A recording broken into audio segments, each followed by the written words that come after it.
যারা এই বন্ধের মধ্যে চিন্তা করছিলেন যে জন্ম নিবন্ধন ও মৃত্যু নিবন্ধনের আবেদন করে রাখবেন বা কাজ কিছুটা কমিয়ে রাখবেন, তাদের জন্য একটা দুঃসংবাদ।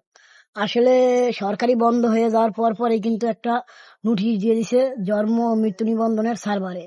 এই যে সিস্টেম রক্ষণাবেক্ষণ, এতে দ্বারা সংশ্লিষ্ট সকলের অগ্রগতির জন্য জানানো যাচ্ছে যে জন্ম ও মৃত্যু নিবন্ধন সিস্টেমে বিডিআরআইএস এবং অ্যাপ্লিকেশন সার্ভার রক্ষণাবেক্ষণ কার্যক্রমের নিয়মও আগামী 24/5/2026 তারিখ রাত 11:59 হতে 1/6/2026 তারিখ সকাল 6 পর্যন্ত বিডিআরআইএস সিস্টেম জন্ম ও মৃত্যু নিবন্ধন সংক্রান্ত সকল কার্যক্রম বন্ধ থাকিবে।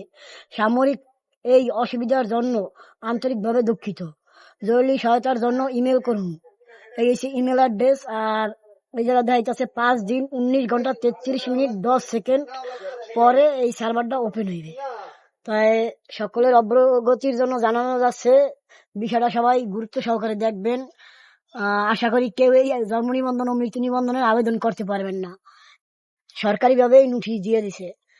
হয়তো যারা এই বন্ধের মধ্যে ভাবছিলেন কাজগুলি ক্লিয়ার করবেন, তাদের জন্য দুঃসংবাদ বটে। সবাই ভিডিওটি ভালো লাগলে লাইক, কমেন্ট, শেয়ার করে পাশে থাকবেন।